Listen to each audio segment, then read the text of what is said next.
Hello, Conrad. You've been waiting for this for a long time. And Lucy, I know you're going to enjoy this too. One day, Caleb will enjoy watching these Papa videos, but today marks the return of the X-Men. Yes, I've got several X-Men stories to read to you, and the first one has a brand new character in it. And look at him. There he is floating in the air. He's known as the Stranger. And indeed, he's very strange. He's not only a stranger to the X-Men, he's not only a stranger to the city, he's a stranger to our planet. And so let's find out more about the Stranger and his encounter with the X-Men. There they are on the front cover. You know them and love them. It's Marvel Girl, the Beast, Iceman, Cyclops, the Angel, and over here is Professor X. Okay. Well, we start off at the headquarters of the X-Men, and Professor X is manning his computer known as Cerebro, the machine that seeks out new powerful mutants. All right, and so the title of this story is The Triumph of Magneto. So Magneto is in this story. Can he possibly triumph? Can he win over the X-Men? Let's see. All right. Angel is speaking. He says, Cyclops, we received your emergency alarm. What's Professor X working on? What happened? Quiet, Angel, says Cyclops. You and the others gather around and we'll explain.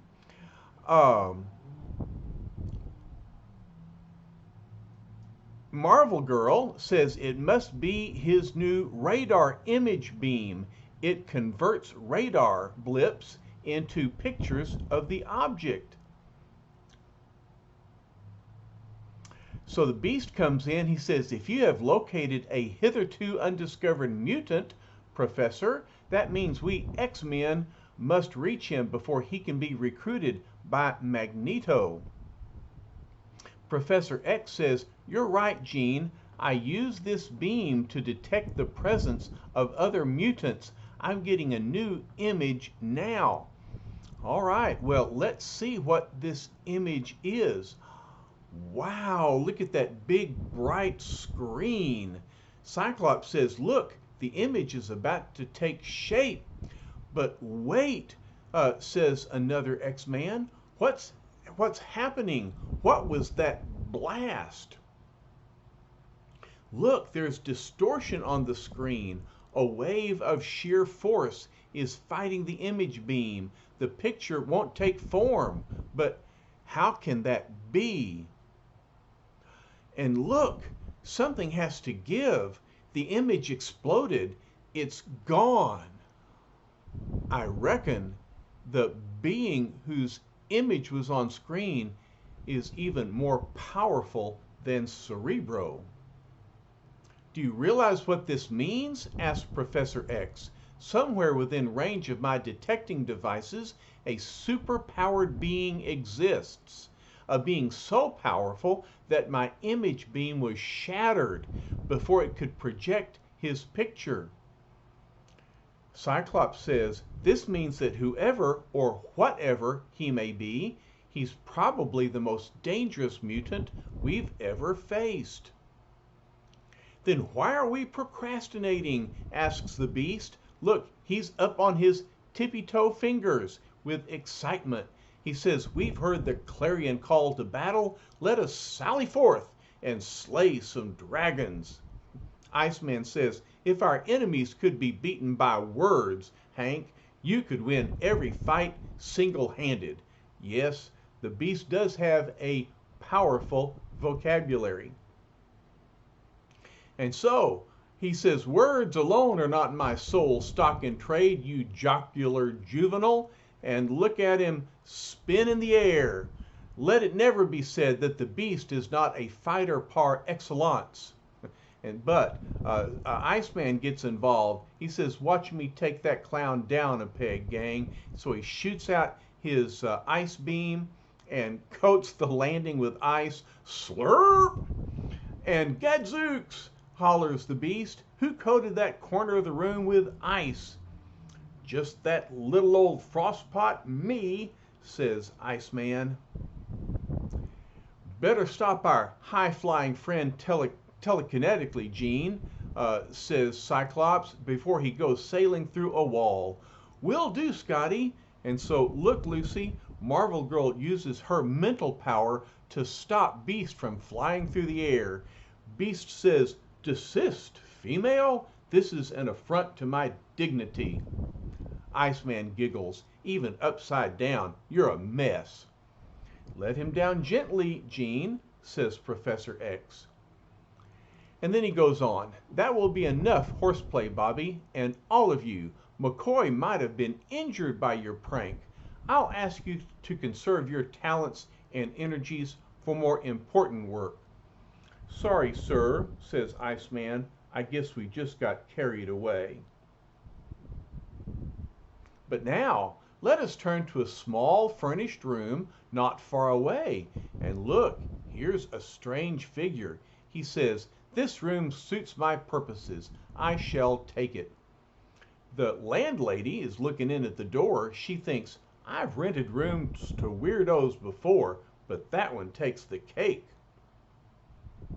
Look, Curly, she says, I'm glad you're satisfied, but I'll expect a full week's scratch in advance. Scratch? Asks the stranger. How square can you be? You know, cabbage, jack, moolah, dough, the rent. Oh, says the stranger, you mean money. Well, now, aren't you the bright boy? Forgive me, I'm a stranger here and not yet familiar with your idioms of speech. You know, I'm not familiar with all those idioms myself. But if money is what you want, and look, he reaches in his pocket and has a whole fistful of dollars. A fistful of dollars. That sounds like the name of a movie. But, moving on, he says, here, take what you need, and now be good enough never to enter this room again until I have checked out. Good day to you, madam. Sometime later, the stranger leaves his room and joins the milling crowd in the streets below. He thinks, I must familiarize myself with this city and with its people. The traffic is too heavy. It takes too long to cross these busy thoroughfares. Even with a policeman there guiding traffic, the stranger is impatient. And so he simply walks on air. Amazing. He thinks, I marvel at the patience of these people, the way they stand and wait for the traffic to stop. But I cannot bear to waste time so needlessly, not when it is so easy to merely walk over the traffic. This lady says, look, that man, he's walking on thin air. This fella says, I've seen all kinds of nutty publicity stunts, but that one is the most. He doesn't say the most what. Maybe he's walking on invisible glass. He's probably wearing some new helium belt or something. Look how he just stands there like there's nothing to it. He looks around. He thinks everyone is staring. I'm causing too much of a commotion. Well, what did he think? I'd better get away from them as soon as possible. I detest inquisitive crowds. Why is something attracting me to this particular building, this particular wall? Someone hollers, someone get a doctor. Women are fainting like flies around here. And look, he not only can float, he can walk through walls. And he walks through this wall into a room full of electronic panels. He thinks, I feel I'm being irresistibly drawn towards what? There are others here watching as though they expected me. Look who it is. It's the Brotherhood of Evil Mutants led by Magneto in the middle. And here's the Toad, here's Mastermind, Quicksilver, and Scarlet Witch. They're waiting for the stranger. Magneto reaches out his hand and says, "Welcome, I am Magneto. My followers and I have been waiting for you." Meanwhile, the Uncanny X-Men have begun their own search for the superpowered being whose presence in the city has been detected by Professor X. So here comes the Angel, and here's a window washer up high on a skyscraper washing the windows. He says, "Holy cow, who's that?" The Angel flies up and says, "Forgive me for startling you, but have you seen anything strange from your vantage point lately?" He says, "Mister, I'm looking at the strangest thing I ever saw or ever hope to see. Yeah, it's pretty startling to see an X-Man with wings flying through the air." So Angel flies on. He says, "I've circled over the city twice and still no trace of my quarry. It's a strange feeling to search for someone without knowing whom you're seeking. I hope the others are having better luck." And speaking of the others, here's Cyclops with his rose quartz sunglasses holding back his eye beams. Here are two policemen. One of them says, "I tell you, over a dozen people swore they saw some joker walking on air." The other one says, "That's okay, but what about them saying he walked right through a building wall?" Cyclops overhears and he thinks, a lead at last. It must be he. He turns to the policeman. "Can you describe the man you're referring to?" The policeman asks, "Why are you so interested, fella? Who are you? Never saw you around this beat before." The other one asks, "Why the dark glasses on a cloudy day like this? We've got orders to investigate anybody suspicious. Let's have a look at you without the cheaters, pal." Oh no, they're going to try to remove the sunglasses. What's going to happen? Cyclops is worried. He says, "No, I can't take my glasses off. Don't ask me. It's impossible. No." "Now look, mister," says the policeman, "all we want to do is see if we recognize you from anywhere, and only a guy on the lam would be so scared of removing his glasses." On the lam means he's escaping. "Now come on, get those things off." Sure enough, they remove his eyeglasses, and look what happens. It's his eye beams are out of control. The policeman says, "Okay, Charlie, I got his specs. Now take a look." "What's that?"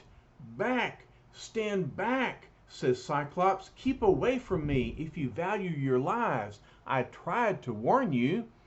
The other policeman says, "Now I got it. He's one of the X-Men. He must be the mutant called Cyclops."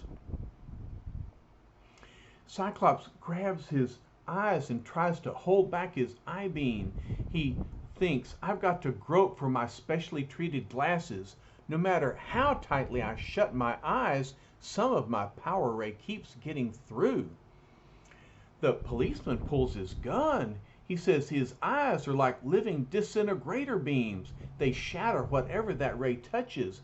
No wonder he wouldn't remove his glasses. And then the beam shoots out accidentally and destroys the gun. The policeman cries out, "My gun!" He accidentally hit it, cut through it like a knife through butter. He's more dangerous than the one we're looking for. But a split second later, look, it's the Beast to the rescue. He reaches out with his feet from a ledge and grabs Cyclops. Cyclops says, "I found my protective lenses at last." "Now what?" "The Beast! You got me in the nick of time, Hank." Hank says, I assumed that the minions of the law had enough to do without you adding to their burdens. Well, I think so. So now the beast bounds from place to place across the building with Cyclops on his back. Now hold tight, he says, while I bring you to join Iceman. Hurry, Hank, said Cyclops. I think I have a lead as to where the new mutant is and what his powers are. Beast looks ahead. Look at that ice cylinder up ahead. It must be Bobby's. An ice cylinder? What is that? Look! Iceman has created a cylinder, a pipe, and extended it up into the air.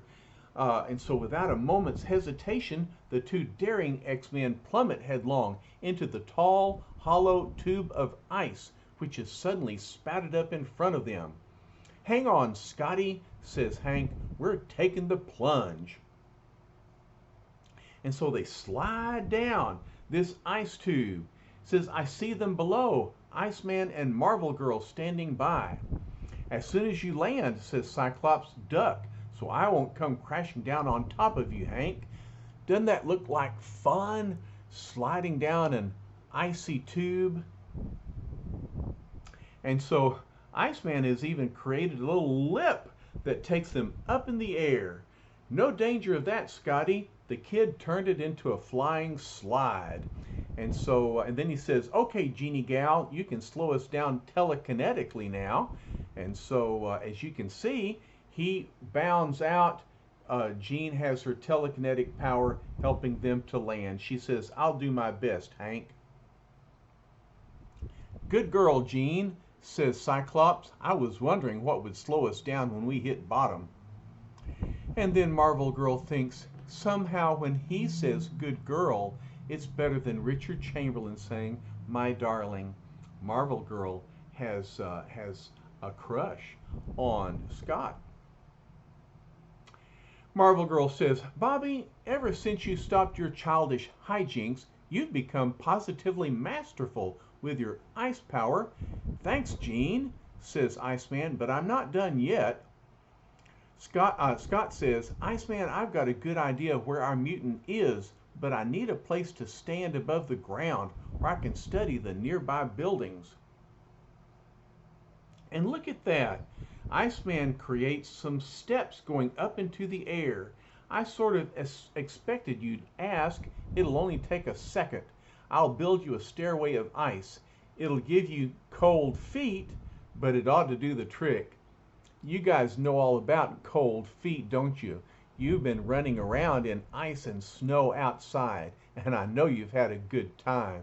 In fact, you could say that you actually created your own Iceman, right?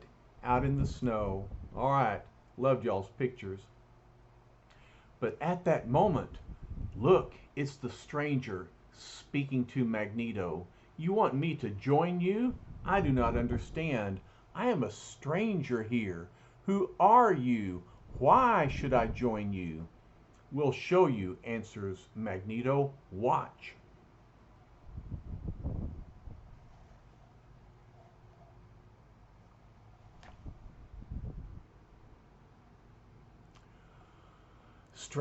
The stranger looks around. He realizes every object in the room flying into the air, wrapping itself about me as though they're all living things. This is why you must join us, because I am power. I shall one day reduce the human race to slavery so that Homo Superior can take over. Those who serve me shall reap the rewards. And look, Magneto is using his power to wrap metal objects around the stranger, thinking he can take him captive. And there's the Toad jumping up and down, hollering, "Good, Master, good." Each of us has a mutant power of his own, says Mastermind. If Magneto is done with you, Mastermind shall give you a demonstration. And so he points his finger at the stranger.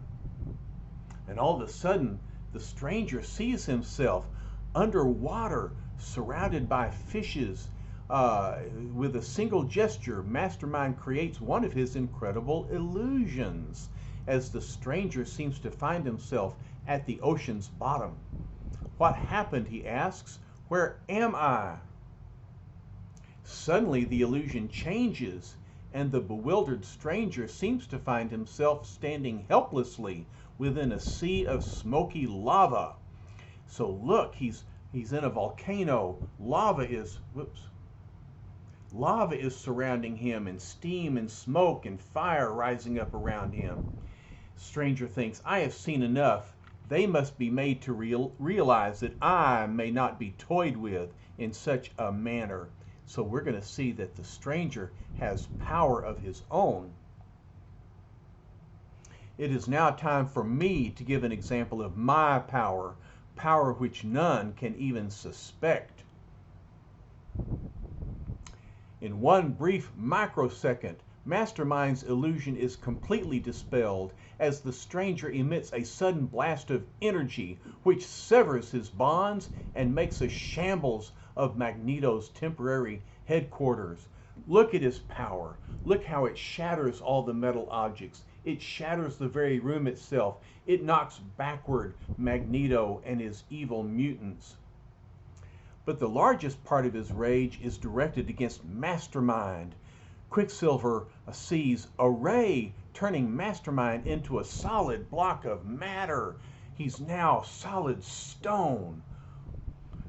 The Toad leaps in amazement.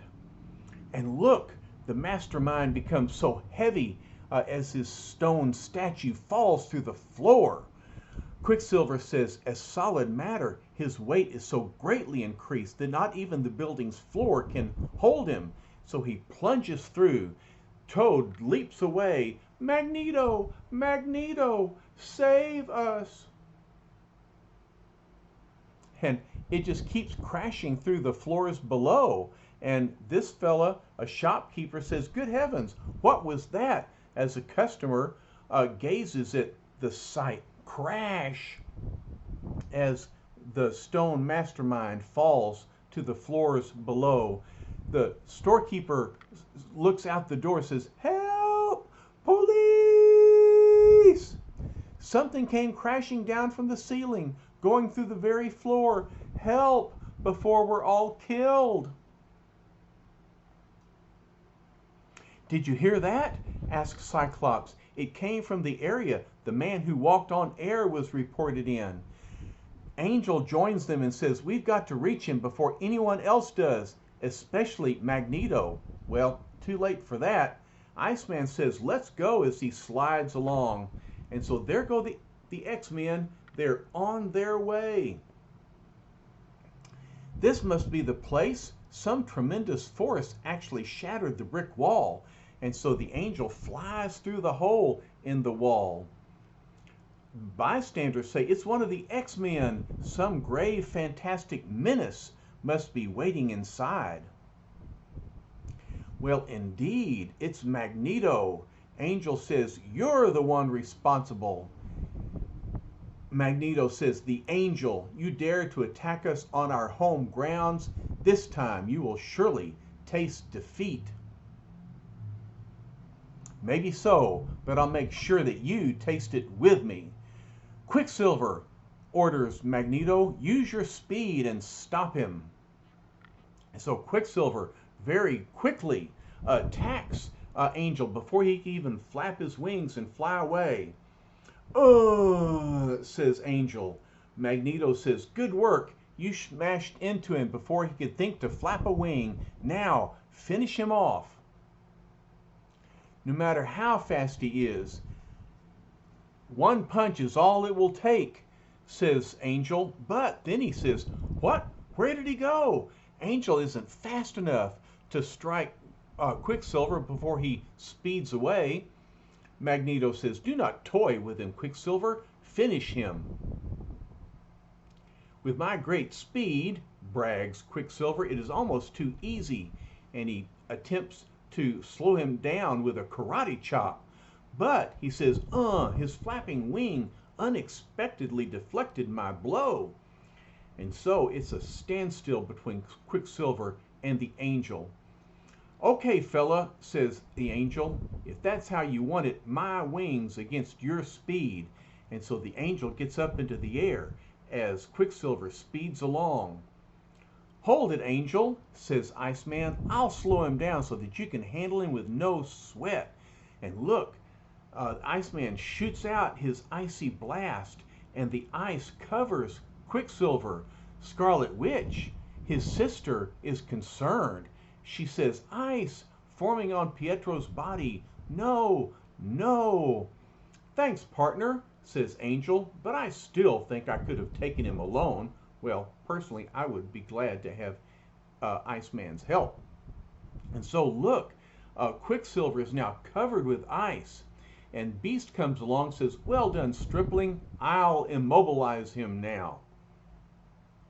But at that moment, the Scarlet Witch makes an ominous gesture. No, none shall harm my brother while I still possess my hex power. So she shoots out a hex bolt. And Beast says, I can't maintain my equilibrium. Something has thrown me off balance. That's one of the things that Scarlet Witch's hex power can do. It can make accidents happen.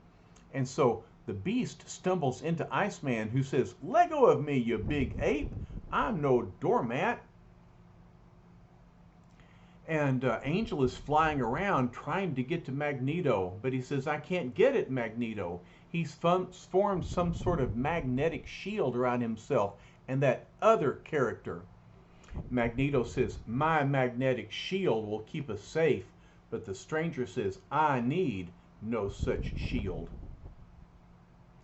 And he begins to create a vortex around himself, and he says, I shall now depart in my own manner. Magneto says, no, not yet. Not till you vow to join me. I cannot permit the X-Men to get you. And then the stranger says, you may join me if you wish. Step into my cone of energy. Here comes the Toad hopping along saying, Master, wait. Wait for the Toad. And so look, Angel observes Magneto vanished. And now the Toad is disappearing. Both of them have joined the stranger in this vortex that's spinning around. But evidently the X-Men can't see it, and the vortex actually moves through the wall invisibly, untangibly. And Angel says, all I can hear is a sound like the rushing of a mighty air current towards the wall, but I can't see anything. They're gone. But where? How? Well, those are questions that we will have to wait until next time to answer. Who is the stranger? Where is he taking Magneto and the Toad? What will the X-Men do? How will they find them? Wow, what a great story. Are you glad to be reading about the X-Men again? Well, I hope so. We'll read more about them the next time I come back. All right, y'all, take care. Bye-bye.